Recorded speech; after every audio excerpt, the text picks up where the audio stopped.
Damai sejahtera Allah yang melampaui segala akal, itulah yang memelihara hati dan pikiranmu dalam Kristus Yesus Tuhan kita. Amin. Bapak, Ibu, dan saudara-saudari yang terkasih dalam nama Tuhan kita Yesus Kristus, firman Tuhan bagi kita dalam ibadah Minggu 10 setelah Trinitatis, pada hari ini tertulis dalam kitab Kejadian pasal 39, ayat 1 hingga ayat 5, demikian. Adapun Yusuf telah dibawa ke Mesir, dan Potifar seorang Mesir, pegawai istana Firaun, kepala pengawal raja, membeli dia dari tangan orang Ismail yang telah membawa dia ke situ. Tetapi Tuhan menyertai Yusuf sehingga ia menjadi seorang yang selalu berhasil dalam pekerjaannya. Maka tinggallah ia di rumah tuannya, orang Mesir itu. Setelah dilihat oleh tuannya bahwa Yusuf disertai Tuhan dan bahwa Tuhan membuat berhasil segala sesuatu yang dikerjakannya, maka Yusuf mendapat kasih tuannya dan ia boleh melayani dia. Kepada Yusuf diberikannya kuasa atas rumahnya, dan segala miliknya diserahkannya pada kekuasaan Yusuf. Sejak ia memberikan kuasa dalam rumahnya dan atas segala miliknya kepada Yusuf, Tuhan memberkati rumah orang Mesir itu karena Yusuf. Sehingga berkat Tuhan ada atas segala miliknya, baik yang di rumah maupun yang di ladang. Demikian firman Tuhan. Bapak, Ibu, dan saudara-saudari yang dikasihi oleh Tuhan kita Yesus Kristus, kita sering mendengarkan ungkapan yang seperti ini. Emas, kemanapun dibuang, akan tetap menjadi emas. Emas, kemanapun dibuang, akan tetap menjadi emas. Sekalipun dia dibuang ke lumpur, dia tetap menjadi emas. Hal itu mau menunjukkan kepada kita bahwa di dalam perjalanan kehidupan kita ini, kita masing-masing memiliki sikap, kepribadian, karakter yang sudah terbangun di tengah-tengah keluarga kita masing-masing. Sehingga kemanapun kita pergi, kemanapun kita melangkah, kemanapun kita melanjutkan kehidupan, masa depan, dan cita-cita kita, pengaruh sikap karakter tadi itu akan terbawa seiring dengan kemana kita pergi. Maka kalau tadinya kita adalah orang yang memang betul-betul baik, orang yang tidak neko-neko dan macam-macam ketika kita berada di kampung halaman kita, kemanapun kita pergi, akan tetap menjadi orang yang seperti itu. Kalau kita tetap berpegang teguh pada komitmen dan sikap kita yang seperti itu.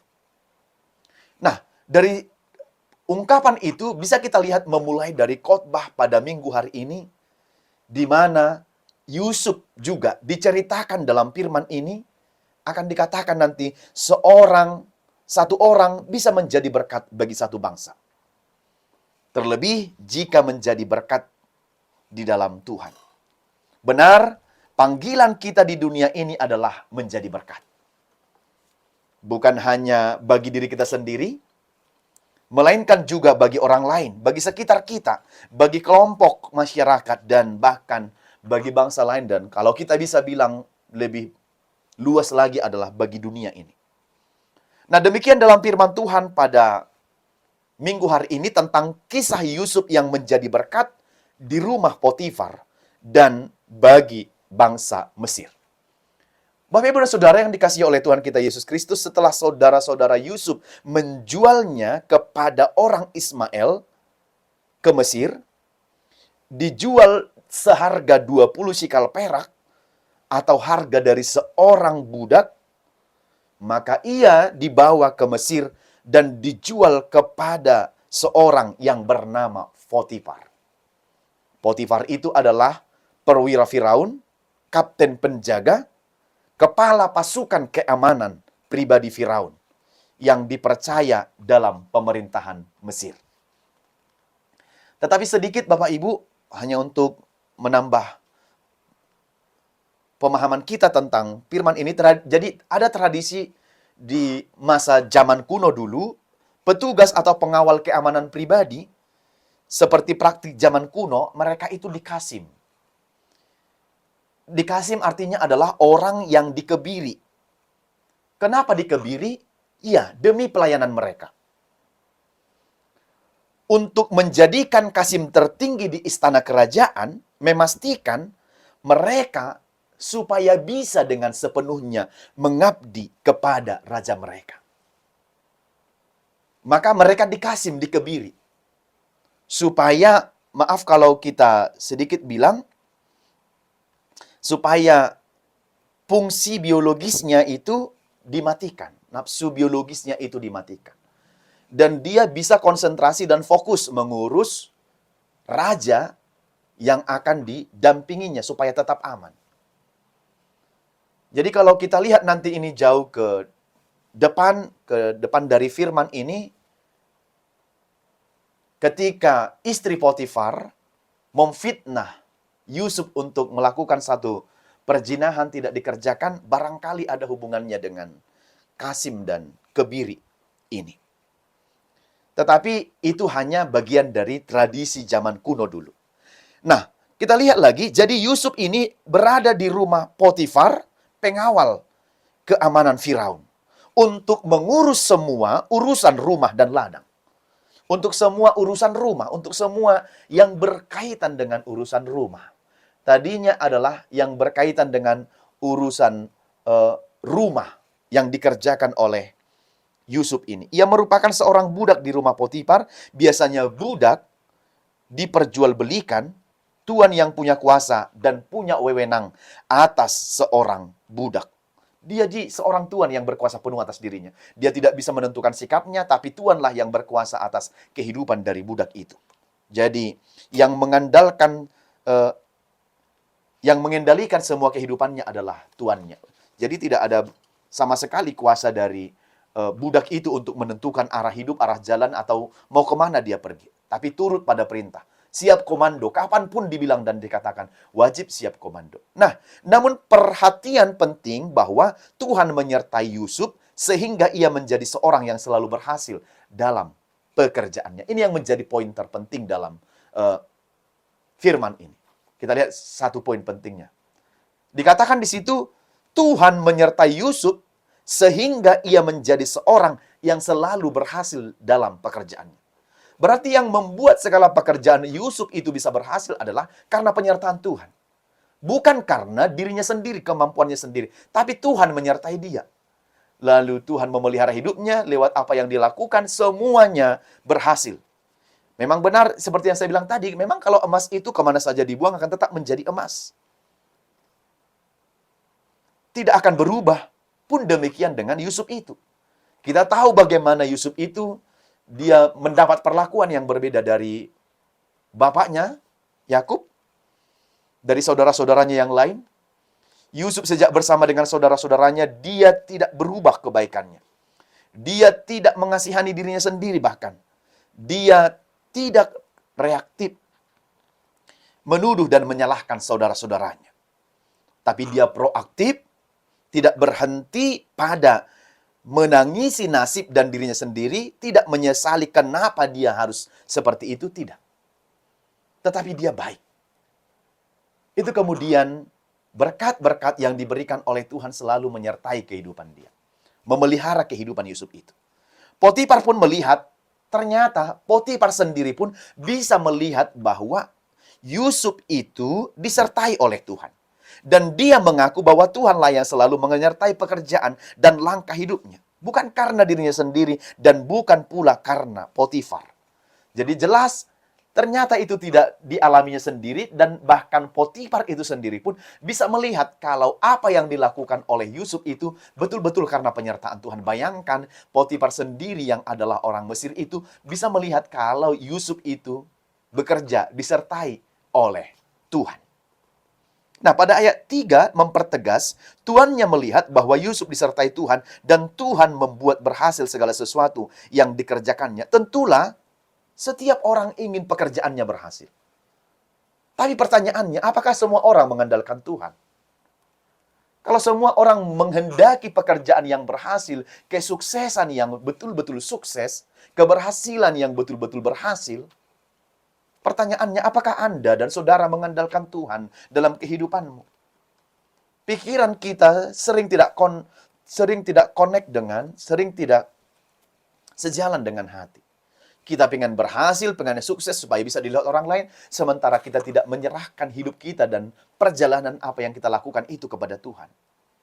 Semua orang pengen berhasil, tetapi tidak semua bahkan orang berserah dan menyerahkan hidupnya sepenuhnya kepada Tuhan.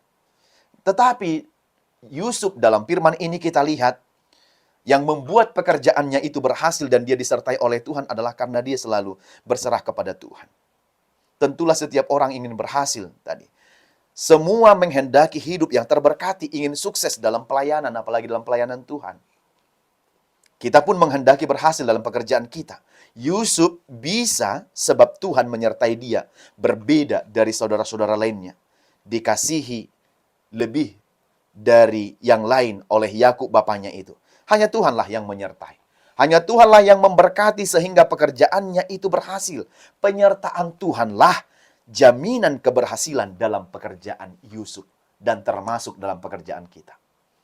Jadi jaminan keberhasilan pekerjaan kita adalah karena penyertaan Tuhan. Bukan karena bagusnya strategi, lembur, memakai waktu kita sedemikian. Benar itu disupport dengan itu. Tetapi lebih daripada itu, Tuhanlah yang utama campur tangan atas setiap pekerjaan dan keberhasilan yang kita lakukan dalam kehidupan kita ini. Selanjutnya ayat 3 dan 4. Tuannya itu pun melihat bahwa Tuhan yang membuat pekerjaan Yusuf itu berhasil. Segala kemampuan itu berasal dari Tuhan, dan Tuhanlah sumber dari segala kesanggupan kita. Begitu jugalah dengan Yusuf. Yang membuat dia berhasil dan sanggup mengerjakan pekerjaannya itu adalah karena Tuhan. Karena penyertaan Tuhan, berhasil apa yang dikerjakan oleh tangan Yusuf. Itu sebabnya tuannya itu senang atas pelayanan Yusuf melayani dia. Itu sebabnya diberi tanggung jawab lebih besar kepada Yusuf setelah dia bisa mengerjakan hal-hal kecil, selanjutnya diberikan tanggung jawab besar. Yusuf diberikannya kuasa atas rumahnya dan segala miliknya diserahkan pada kekuasaan Yusuf. Bapak, Ibu, dan Saudara, beginilah kalau sudah dipercaya. Maka jangan pernah ingkari, jangan pernah hianati kepercayaan orang atas diri kita. Kalau orang sudah betul-betul percaya kepada kita, apapun tidak akan ada lagi rahasia. Semua dipercayakan kepada kita. Tetapi jangan pernah mencoba-coba untuk mengingkari kepercayaan yang diberikan kepada kita atau mengkhianati kepercayaan yang diberikan oleh orang lain kepada kita. Sekali kita mengkhianati, selamanya kita tidak dipercaya.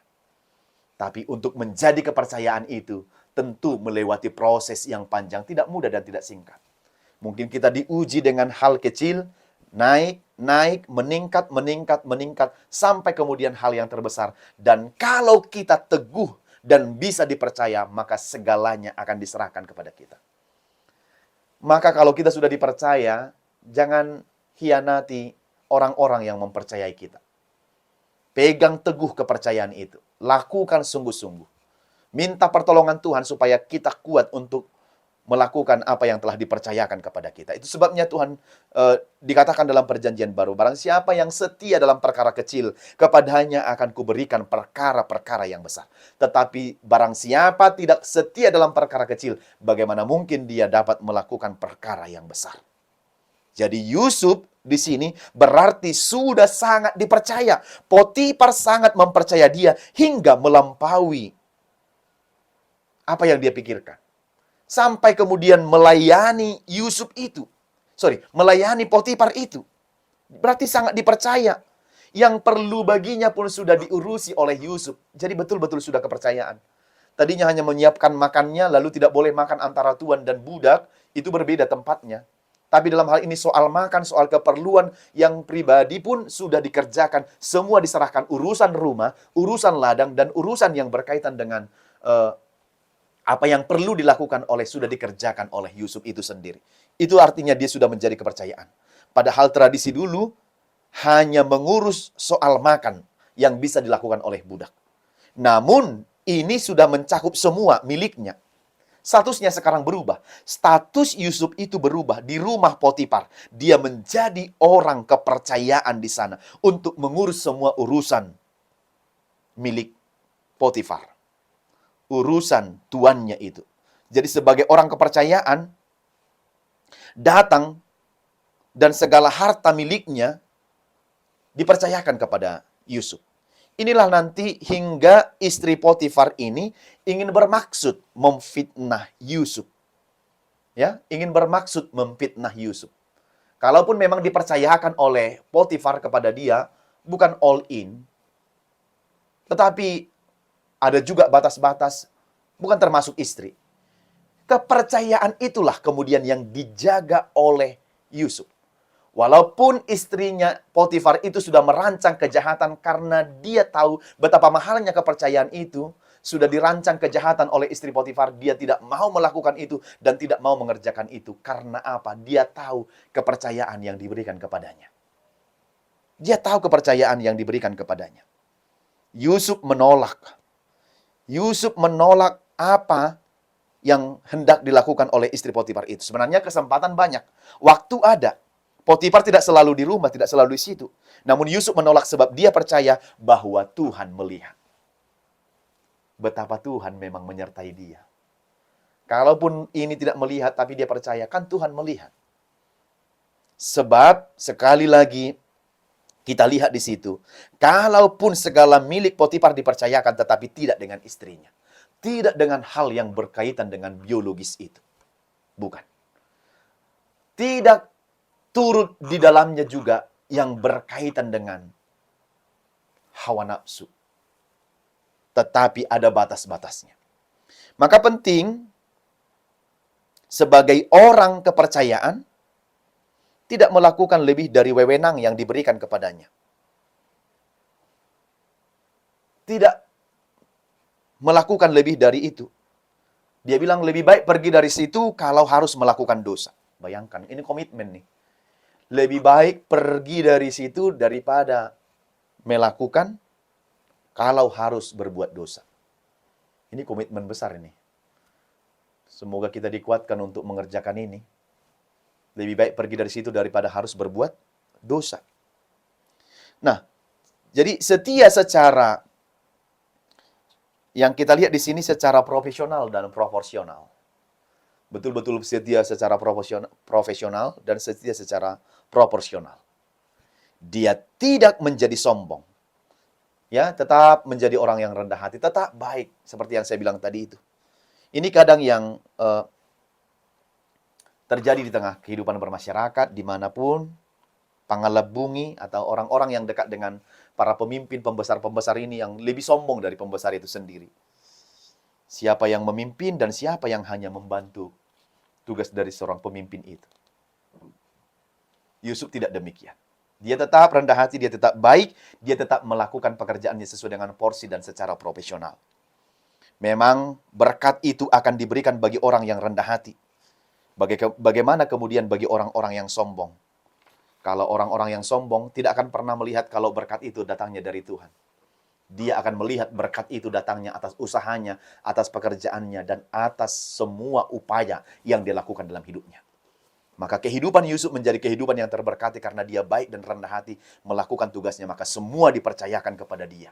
Bahkan urusan rumah dan urusan ladang pun sampai lebih luas nanti. Bahkan kalau kita katakan ketika difitnah itu dia di penjara, nanti dalam penjara sendiri pun ternyata di sana pun dia menjadi berkat. Jeruji besi tidak akan menghalangi untuk tetap berbuat menjadi berkat. Itulah yang kita lihat dari Yusuf itu. Sejak ia diberi kuasa, Tuhan memberkati rumah orang Mesir. Itu karena Yusuf. Jadi bisa karena pengaruh satu orang, tadi seperti yang saya bilang, karena iman satu orang menjadi berkat bagi satu bangsa. Jadi karena Tuhan memberkati Yusuf itu, maka dia menjadi berkat di rumah orang Mesir, yaitu di rumah Yusuf, dan nanti menjadi berkat bagi orang Mesir. Sehingga berkat Tuhan ada atas segala miliknya, baik yang di rumah maupun yang di ladang. Inilah karena satu orang diberkati satu bangsa. Dia bisa menjadi berkat bagi orang lain di rumah dan di ladang. Orang Mesir diberkati Tuhan karena Yusuf. Tuhan itu inklusif, sumber dari segala berkat. Tuhan yang universal, bukan sektarian. Semua bangsa dan semua orang diberkati oleh Tuhan. Tuhan yang memberkati Potifar, dan seisi rumahnya. Meski bukan bangsa yang percaya kepada Tuhan, tapi Tuhan memberkati mereka. Walau tidak percaya, tetapi melalui Yusuf tergambar wajah Allah pada mereka. Tergambar wajah Allah pada mereka. Lewat Yusuf. Maka orang-orang yang ada di Mesir itu menjadi terberkati. Menjadi mendapat kelepasan. Menjadi mendapat sukacita. Nanti ketika kelaparan di Mesir, maka karena Yusuf kemudian mereka di Israel. Karena itu terjadi di Israel, maka orang-orang Israel datang ke Mesir. Dia menjadi berkat. Satu orang bisa menjadi berkat bagi satu bangsa. Maka jangan pernah berpikir, apalah aku ini? Kalau Tuhan berkehendak, lewat kita pun banyak orang-orang yang terberkati. Itu sebabnya sering dikatakan, setelah Anda diberkati, maka jadilah berkat bagi orang lain. Be blessed to bless.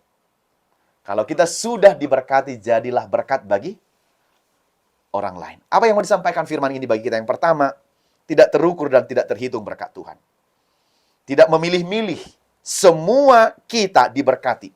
Di rumah, di ladang, di desa, di kota, miskin, kaya, dan lain sebagainya. Diberkati keluarga kita, anak-anak kita, dan semua orang yang ada di rumah kita. Diberkati pekerjaan kita, diberkati pelayanan kita, dimanapun kita berada, petani, pedagang, guru, pegawai negeri, pegawai swasta, dan siapapun itu, semua diberkati oleh Tuhan. Yang kedua, diberkati di dalam Tuhan. Apapun yang kita lakukan, yang kita gumuli, dan yang kita jalani di dalam Tuhan, akan diberkati. Maka, bisalah untuk dipercaya. Jadilah kepercayaan. Siapa yang memberikan kepercayaan kepada kita, jangan mengkhianati kepercayaan diberikan kepada kita. Kuasailah dirimu. Jika Tuhan menyertai pekerjaan kita, semuanya bisa berhasil. Tuhan memberkati supaya berhasil. Di luar dari Tuhan, kita tidak tahu bagaimana. Maka sekali lagi, kalau kepercayaan diberikan kepada kita, pegang, jaga kepercayaan itu, sampai kemudian kita terus setia dalam kepercayaan yang diberikan kepada kita. Yang ketiga, setialah untuk apa yang dipercayakan kepada kita. Setia dalam hal kecil, maka akan diberikan perkara yang besar. Tuhan tidak menuntun pada jalan termudah, tetapi Tuhan menuntun kepada jalan terbaik. Tuhan tidak menuntun kepada jalan yang mudah, tapi Tuhan pasti menuntun kepada jalan yang baik. Jadilah berkat bagi orang lain dan bagi sekitar kita dan bagi semua orang. Amin. Tuhan memberkati.